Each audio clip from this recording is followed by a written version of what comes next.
Channel राज प्रतिष्ठान coaching classes. पिछली videos में हम प्रेजेंट इंडेफिनिट टेंस के कॉन्सेप्ट समझ रहे थे, जिसमें मैंने लगभग 3 वीडियोज प्रेजेंट इंडेफिनिट टेंस से रिलेटेड मैं आपको प्रोवाइड करा चुका हूँ। और मैंने आपको जो पिछली वीडियोज में जो मैंने शो किया था उसमें मैंने आपको बताया था कि अपन कुछ वर्ब्स होती हैं जिनको हम एक्शन में यूज करते हैं, यानी sorry process, only process use होती है, उन पर एक्शन का कोई भी इफेक्ट नहीं पड़ता। दैट मीन्स अगर मैं बोलने की कोशिश करूँ तो मैंने एक आपको 9 वर्ब्स दिखाई थी, ओनली उसके मैंने कॉन्सेप्ट आपको बताए थे कि एक्शन में और प्रोसेस में डिफरेंस क्या होता है। उससे अगले कॉन्सेप्ट नहीं है, उन्हीं वर्ब्स को लेकर मैं आपके सामने हाजिर हूँ। तो स्टार्ट करते हैं। सबसे पहले आपको, अगर आपको इसका अगर पीडीएफ चाहिए तो आप हमारे दिए गए डिस्क्रिप्शन में जो नंबर है ना उस पर कॉल करके आप हमसे पीडीएफ प्राप्त कर सकते हैं। हमने इसका नोट्स भी टाइप कर रखा है। तो आइए स्टार्ट करते हैं, आगे बढ़ते हैं। पहली वर्ब्स लिखी है लव। लव का मतलब क्या होता है? अगर इसका मैं अगर हिंदी मीनिंग निकालने की बात करूँ तो इसका मतलब निकलता है प्यार या फिर प्रेम। ठीक है जी, क्या निकलता है? प्यार या फिर प्रेम। देखिए जी, यहाँ पर क्या होता है, जे वर्ब्स किस का काम करने की कोशिश करती है? यह ओनली इमोशन को शो करती है। किसको? इमोशन का मतलब होता है ऐसी चीजें जिनको हम काउंट, अर्थात उनको काउंट ही नहीं कर सकती। जैसे मान के चलो मैं बोलूँ कि तू इतना सुंदर है, कोई भी हो, मान के चलो सामने खड़ा कोई बंदा, मैं उसको बोलूँ भाई तू इतना सुंदर है, तो ये सब इस किस में बताई जाएगी? एक इमोशन के रूप में बताई जाती है, इसलिए इस वर्ब्स को इमोशंस वर्ब्स भी कहा जाता है। देखिए जी, यह वर्ब किस प्रकार से यूज होती है? वैसे तो जनरली लोग बाग इसको क्या बता देते हैं कि यह ओनली प्रेजेंट इंडेफिनिट टेंस में यूज होती है। हाँ, उनका भी कहना बहुत कई हद तक सही है, लेकिन मैं इसको आपको प्रेजेंट कॉन्टिन्यूअस में भी यूज करके दिखाऊंगा। तो आगे बढ़ते हैं। तो मैंने बताया कि ये कौन सी वर्ब कहलाती है? इमोशन वर्ब्स कहलाती है। तो फर्स्ट एग्जांपल में लिखा है I am loving my family. इसका मतलब है, देखो मैं एक चीज बता रहा हूँ आपको, कॉन्टिन्यूअस टेंस होता है ना, जो कॉन्टिन्यूअस टेंस होता है और एक होता है क्या, present sorry indefinite tense, only indefinite. जो प्रोसेस होती है ना, इंडेफिनिट का मतलब होता है ऐसी प्रोसेस जो परमानेंट होती है, और कॉन्टिन्यूअस का मतलब होता है ऐसी प्रोसेस जो टेम्पोररी, मतलब कुछ समय के लिए चलती है, अर्थात क्षणिक होती है। वह प्रोसेस क्या कहलाती है? कॉन्टिन्यूअस प्रोसेस कहलाती है। तो यहाँ पर एग्जाम्पल लिखा है I am loving my family, मैं अपनी फैमिली से प्यार कर रहा हूँ, प्रेम कर रहा हूँ। मतलब तो क्या है ये क्या शो करने की कोशिश कर रहा है? मैं थोड़ी देर के लिए तो प्रेम कर रहा हूँ, उसके बाद क्या हो जाऊंगा? बाद में जाऊंगा। ऐसा होता है क्या? पापा जी से बोल दो कि भाई साहब हम तुमसे थोड़ी देर के लिए प्रेम कर रहे हैं, उसके बाद तुम्हारी हमारी क्या खत्म? तो ऐसा नहीं हो सकता ना, इसलिए इसके साथ अपन किसका यूज नहीं कर सकते, इसको अपन कॉन्टिन्यूअस में यूज नहीं कर सकते। इसलिए इसको यहाँ पर क्या करना पड़ेगा? अपन को रॉन्ग करना पड़ेगा, और उसकी जगह किसका यूज करना पड़ेगा अपन को? इसकी जगह अपन को किसका यूज करना पड़ेगा? Love, only I love my family, मैं अपनी फैमिली से प्रेम करता हूँ। ठीक है। दूसरा सेंटेंस लिखा है आई एम लविंग इट। इसका मतलब होता है, देखो समझना, मैं इसको समझाने की भी कोशिश करूंगा कि इसको अपन कॉन्टिन्यूस में यूज क्यों कर लेते हैं।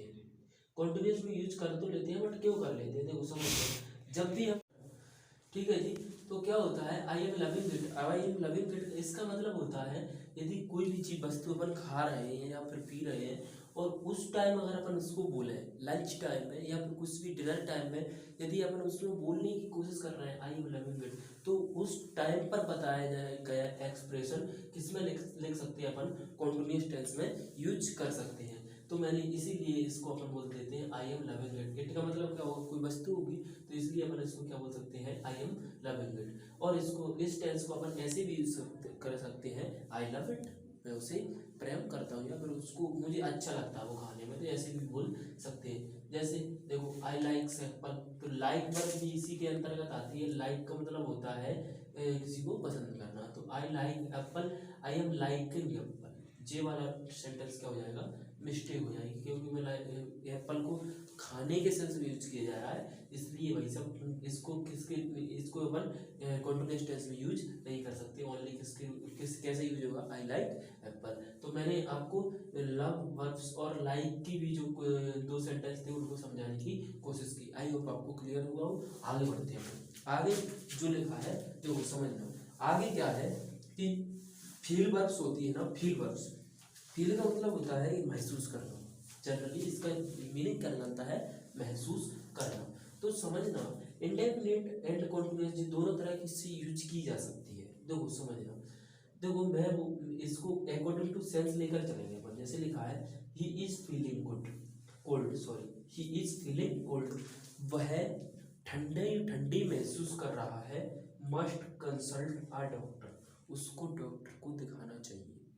तो इसका मतलब ये हुआ कि भाई साहब वो कुछ समय के लिए ठंडी महसूस कर रहा है, ऐसा नहीं कि वो हमेशा महसूस करता है, तो फिर उसको डॉक्टर को दिखाने की जरूरत ही नहीं है, उसको डॉक्टर को दिखाने की जरूरत ही नहीं है। इसलिए वो टेम्पोररी वर्क को दिखाया जा रहा है यहाँ, इसलिए यहाँ पर ये वाला सेंटेंस क्या हो जाएगा, सही हो जाएगा।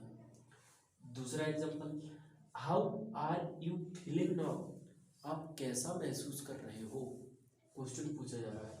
तो इसका मतलब होता है कि यह भी टेम्परेरी रूप में कार्य पूछा जा रहा है कि आप कैसा महसूस कर रहे हो। क्लियर। आगे देखते हैं, how do you feel now, आप कैसा महसूस करते हो अभी, करते हो नहीं कर रहे हो। अभी का मतलब होता है कि जो टेम्परेरी काम को दिखाए उसी को अपन क्या कह देते हैं, क्या नो वर्ब का जब भी नो एडवर्ब होती है एक, जब भी इसका यूज किया जाता है तो ये किसको बताती है, टेम्परेरी वर्ब्स को, टेम्परेरी टाइम को यूज करने का कार्य करती है। आगे देखते हैं, आई एम फीलिंग या आई फील कोल्ड इन जनवरी।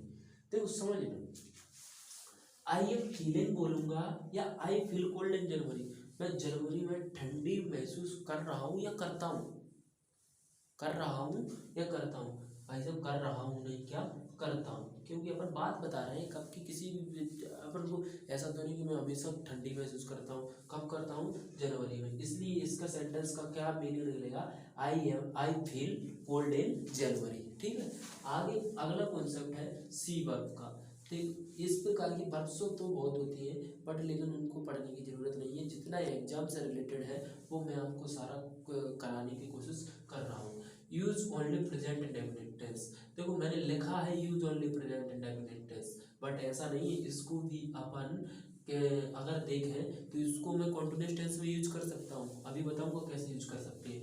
जैसे मैंने लिखा है आई एम सीइंग या फिर आई see a person standing there, देखो समझना इसका मतलब है आई एम सीइंग, मैं देख रहा हूँ। देखो एक वर्ब होती है ना जैसी, इसका मतलब होता है ऐसी प्रोसेस जो रुकती ही नहीं, हमेशा चलती है। जैसे अगर मैं आपसे पूछूं कि आपको रात में कभी दिखता है, तो आप बोलोगे बिल्कुल नहीं दिखता, लेकिन हाँ जी अपन को दिखता है। कहने का मतलब है कि आंखों की पर्दा, आंखों के ऊपर से है ना अपनी पर्दा डल जाती है, लेकिन दिखता तो हमेशा है। इस उसी प्रकार सी वर्ब का यूज किया जाता है। तो मैं इसे देखता हूँ कि उस पर्सन को स्टैंडिंग देयर, वहां खड़ा हुआ, तो वो रोजाना की बात कर रहा है, ऐसे नहीं I am standing, I am seeing, मैं देख रहा हूँ उसे। ठीक है। ऐसे ही अगर इसमें भी देखा जाए तो I am seeing, I see a boy who is your best friend, जो तुम्हारा बेस्ट फ्रेंड है मैं उसे देखता हूँ, देख रहा हूँ नहीं देखता हूँ, तो किसका यूज करेंगे, ओनली सी का। आगे बात करते हैं सी को कॉन्टिन्यूअस में कैसे यूज किया जाता है। देखो ये वाला सेंटेंस तो वैसे तो सही है, लेकिन इसको किस तरीके से, और देखो सी का मतलब होता है, और अगर अपन इसको कॉन्टिन्यूअस फॉर्म में जब भी यूज कर लेते हैं तो इसका अर्थ निकलता है ऑब्जर्व करना। ऑब्जर्व का मतलब होता है, मैं बोलूँ भाई साहब, अपने दादा परदादा नहीं बोलते, जब तुम मेरी जगह खड़े हो अभी, कहने का मतलब आई एम सी, मैं तुम्हें अपनी स्टेज में अपनी उम्र में देख रहा हूँ। जैसे कि बोलते नहीं है ना कि जब मैं तुम्हारी साल उम्र का था तब मैं ऐसा किया करता था। ठीक है। तो आई एम सीइंग यू, मैं तुम्हें देख रहा हूँ, मतलब कि देखने का मतलब ऑब्जर्व कर रहा हूँ कि एट माई प्लेस, अपने स्थान पर। जैसे मान के चलो कोई भी राजा होता है ना, जो राजा या फिर महाराजा, उसका जब भी कोई क्या हो जाता है, कोई भी खत्म हो जाता है, जब वो खत्म हुआ तो उसकी जगह पर दूसरा कोई ना कोई तो जाएगा, बैठेगा, तो फिर क्या बोलेंगे, मैं तुम्हें उनके स्थान पर देख रहा हूँ या ऑब्जर्व कर रहा हूँ। तो उस सेंस में अपन किसका यूज कर सकते हैं, कॉन्टिन्यूअस वर्ब में सी में क्या जोड़ सकते हैं, आईएनजी सफिक्स कर सकते हैं। तो यहाँ पर मैंने सी वर्ब से रिलेटेड भी आपको कॉन्सेप्ट क्लियर कर दिया। आई होप आपको यहाँ पर क्लियर हुआ हो। आगे बढ़ते हैं स्मेल। स्मेल का मतलब होता है किसी भी अपन बोलते नहीं, स्मेल का मतलब होता है, स्मेल दो प्रकार की होती है, अच्छी भी होती है और बुरी भी। ठीक है, स्मेल का मतलब होता है एक प्रकार से क्या, सुगंध लेना या फिर सूंघना। ठीक है, शुद्ध हिंदी बात अगर बोले तो यूज अकॉर्डिंग टू सेंस, इसको सेंटेंस या फिर सेंस के अकॉर्डिंग यूज करते हैं।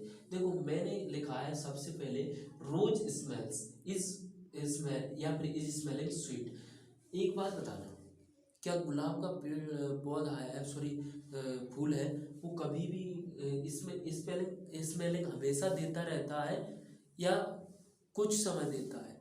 हमेशा देता रहता है वो तो। और जब भी कोई भी चीज कॉन्टिन्यूस ना होकर के हमेशा होती है तो कॉन्टिन्यूस खुद को बताएगा टेम्परेरी को। तो अपन इसके साथ में स्मेल के साथ में किसका यूज कर सकते हैं, किसका, रोज स्मेल स्वीट, रोज कैसा स्वीट अच्छी खुशबू देता है।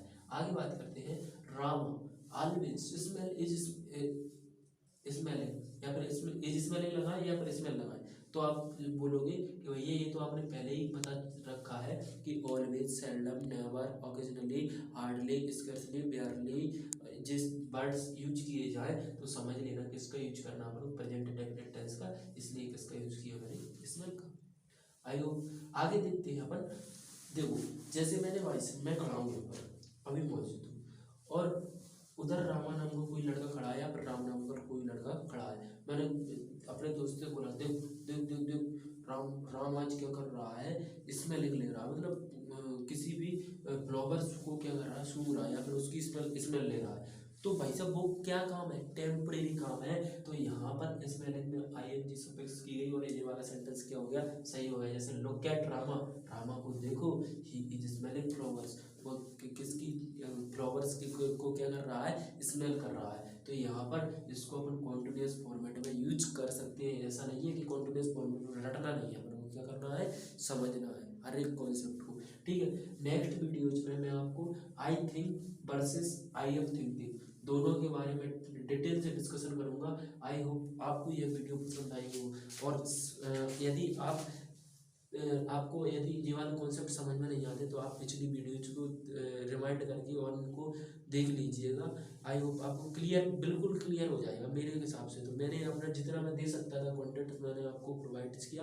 मिलती है नेक्स्ट क्लास में, तब तक के लिए bye bye, thanks for watching this video.